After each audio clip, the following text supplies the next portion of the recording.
I've lived in a lot of old houses, but the one I rented during my sophomore year of college was easily the most unsettling. It was a small craftsman-style home in a quiet neighborhood that had seen better days. The rent was cheap, which should have been my first red flag, but as a broke student, I didn't care. The house had a walkout basement with a heavy wooden door that led to a small, overgrown backyard. In that basement door was a small, square window, just a single pane of glass about the size of a dinner plate. For the first few months, everything was normal, but toward the end of October, I started noticing small things. A chair in the kitchen would be pulled out an inch further than I remembered. A light I was sure I'd turned off would be flickering when I got home. I brushed it off as me being tired or the house just being old. Then the tapping started. It happened every night at exactly 2:15 a.m. A soft, rhythmic clink-clink against glass. It sounded like someone was tapping a wedding ring against a window. Every time I went downstairs to check, the backyard was empty. I'd shine my flashlight into the trees, seeing nothing but the movement of the wind. One Tuesday night, I decided I'd had enough. I stayed up, sitting on the basement stairs in total darkness, waiting. 2:10 a.m. passed. 2:13. My heart was thumping in my throat. At 2:15 a.m., the tapping started. Clink, clink, clink. It was coming from the basement door window. I crept down the last few steps, my back pressed against the cold wall. I lunged toward the door and threw my flashlight beam directly at the glass. I expected to see a face. Instead, I saw a hand. It was a pale, thin hand holding a long metal screwdriver, tapping it gently against the pane. But as I watched, the hand didn't pull away. It dropped the screwdriver, and a face rose up into the light. It was a man. He looked to be in his 50s, with a matted beard and eyes that were completely vacant. He wasn't startled. He didn't run. He just stood there on the other side of the glass, staring at me with a slight, crooked grin. He then raised a finger to his lips, signaling me to be quiet, and pointed down at the door handle. I realized then that the deadbolt wasn't fully turned. I lunged for the lock, slamming the bolt home just as the handle began to turn violently from the outside. The man started throwing his shoulder against the door, his silent grin replaced by a look of pure, manic rage. He wasn't making a sound, no screaming, no swearing, just the heavy thud of his body against the wood. I ran upstairs and dialed 911, my hands shaking so hard I nearly dropped the phone. I locked myself in the bathroom and waited. It felt like hours, but the police arrived in 6 minutes. When they searched the property, the man was gone, but they found something much worse. Behind the overgrown bushes near the basement door, they found a small nest. There was a sleeping bag, several empty food wrappers from brands I didn't buy, and a collection of Polaroid photos. They were all photos of me. Some were taken through the kitchen window while I was eating dinner. Some were through the living room window while I was watching TV. But the most terrifying ones were taken from inside the house. There were 3 photos of me asleep in my bed, taken from the doorway of my bedroom. The police explained that the man had likely been using a spare key hidden under a loose floorboard on the porch, a key I didn't even know existed. He hadn't been trying to break in that night. He was trying to get back home. He was never caught. I moved out the next morning and stayed in a hotel until I found a new apartment with a high-rise view and a 24-hour doorman. To this day, I can't be in a room with an uncovered window at night, because I know that just because you can't see out doesn't mean someone isn't seeing in. This happened about 3 years ago when I was house-sitting for my uncle in a rural part of Ohio. His house was one of those sprawling, one-story ranch homes built in the late 70s. It was surrounded by thick woods on 3 sides, and the nearest neighbor was a quarter mile down a gravel road. I liked this solitude. I'm a freelance graphic designer, so having a week of total silence to hit my deadlines seemed like a dream. But by the 3rd night, the silence started to feel heavy. It started with the thermostat. My uncle told me he kept the house at a steady 70 degrees, but every morning when I woke up, the house was freezing. I'd walk over to the hallway control panel and find it turned down to 55. I figured it was a faulty sensor or some old wiring acting up, so I didn't think much of it. On the 4th night, I was working late in the living room. It was around 11:30 p.m. The house was dead quiet, except for the occasional hum of the refrigerator. Suddenly, I heard a sound from the hallway. Thump. It was a heavy, muffled sound, like someone had dropped a thick book onto a carpeted floor. I froze, my heart skipping a beat. I sat there for 5 minutes waiting. Nothing. I eventually got up and checked the hallway, but everything looked normal. I went to bed, locking my bedroom door, something I hadn't felt the need to do the nights before. At 3 a.m., I woke up to the sound of the floorboards creaking. Now, old houses creak as they cool down. I know that. But these were rhythmic. Creak, creak, creak. They were moving from the kitchen toward the hallway. Then, I heard the distinct click of the thermostat being adjusted. I sat up in bed, my breath hitching. I reached for my phone, but the battery had died overnight because I'd forgotten to plug it in. I felt completely paralyzed. The footsteps stopped right outside my bedroom door. I stared at the gap at the bottom of the door, expecting to see a shadow block the light from the hallway.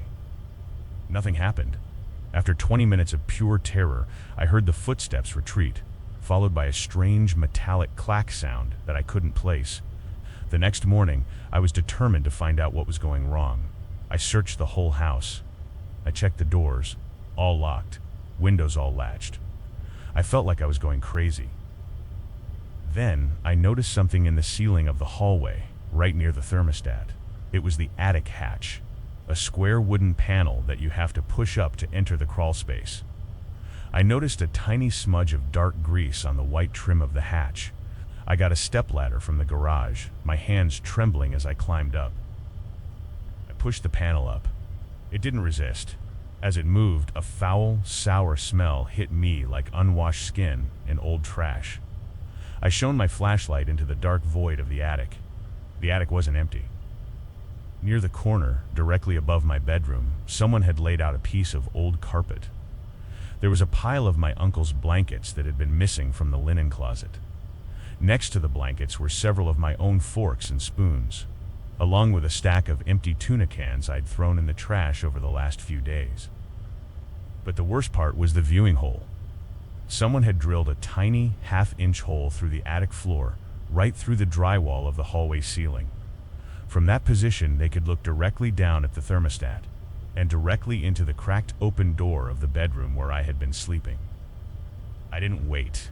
I scrambled down the ladder, ran to my car, and drove to the gas station at the end of the road to call the police.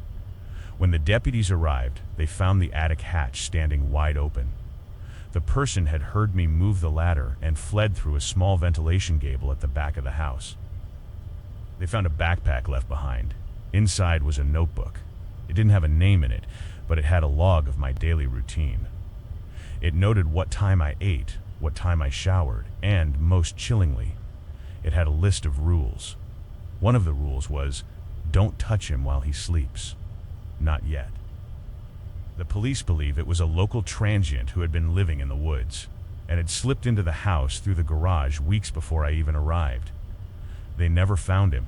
My uncle sold the house 6 months later. I never house sit anymore. And every time I enter a hallway, the first thing I do is look at the ceiling. I'm always looking for that one small, dark hole staring back at me. I've always been someone who prefers my own company. That's why, when my parents left for a 2-week vacation in Florida, I wasn't worried about being home alone in our house on the edge of town. It's a modern place, lots of glass, but it sits on about 3 acres of private land. You can't see the road from the front door. Because I don't drive, I relied on grocery delivery apps to get me through the 2 weeks. On the first Friday, I placed a large order. Around 8 p.m., a guy named Marcus dropped the bags off at my front porch. I watched him through the Ring camera, saw him leave, and then I brought the bags inside. Nothing felt off. Not at first. The next morning, I went to the kitchen to make breakfast. I reached into the fridge for the carton of eggs I'd bought the night before, but when I opened the carton, 2 eggs were missing. I'm alone. My parents were 1,000 miles away. I figured maybe the carton was just damaged at the store and I hadn't noticed. I tossed it in the trash and moved on. But over the next few days, things stayed wrong. I'd find the TV volume set to 30 when I always keep it at 12, I found a pair of my muddy sneakers, which I usually leave by the back door, tucked neatly under the dining room table. Every time these things happened, I tried to rationalize them. I told myself I was just being forgetful because I was stressed with schoolwork. On Wednesday night, I was sitting on the couch on my laptop. I had my headphones on, noise canceling, so I was in my own world. Suddenly, I felt a cold draft. I looked up. The sliding glass door to the deck was wide open. I know for a fact I had locked it. I stood up, my heart starting to race, and slid it shut, clicking the lock into place. I checked the house, every room, every closet. Nobody was there. I felt like I was losing my mind. Before I went to bed that night, I did something I'd seen in a movie once. I took a small piece of clear Scotch tape and placed it across the bottom of my bedroom door and the frame. If someone opened the door while I was asleep, the tape would rip. I didn't sleep well. I kept hearing the house settle, imagining every creak was a footstep. At 7 a.m., I got out of bed and looked at the door. The tape was gone. Not ripped, not hanging there. It was completely gone, like someone had carefully peeled it off and taken it with them. I felt a wave of nausea hit me. I grabbed my phone and ran out of the house, not even stopping to put on shoes. I sat in my driveway in my socks and called the police. When the officers arrived, they did a sweep. They found the house empty, but when they checked the basement, a part of the house I rarely use, they found the grocery delivery bags from Friday. They were tucked behind the furnace. Inside, the bags weren't groceries. They found a collection of items from around the house: my spare house key, a pair of my glasses I thought I'd lost, and my laptop charger. But the most disturbing part was the Ring camera footage. The police asked me to pull up the video from the night Marcus delivered the groceries. On the app, I saw him drop the bags and walk away. But the police asked me to keep watching. 3 minutes after the delivery, a second man, not the driver, walked up the driveway. He was wearing a high-visibility vest, just like a delivery person. He didn't ring the bell. He walked right up to the front door, reached into the grocery bags I hadn't brought in yet, and pulled out the spare key my parents kept tucked in a side pocket of my dad's old gym bag, which I'd accidentally left on the porch to be thrown out. He didn't enter through the front door. The footage showed him walking around to the back of the house. The police checked the basement windows. One of them had been unlocked from the inside days ago. This man had been living in my basement for 5 days. He'd been coming up at night, eating my food, watching me through the glass doors, and, based on the tape, standing in my bedroom doorway while I slept. The police found a receipt in the basement for a hardware store. The name on the receipt wasn't Marcus. It was a name I didn't recognize. They never caught him. He had slipped out the basement window the moment I ran out the front door to call 911. The worst part isn't that he was in my house. It's that when the police looked at my laptop, they found a series of bookmarks I didn't make. They were all links to local real estate listings. He wasn't just hiding in my house. He was looking for his next one.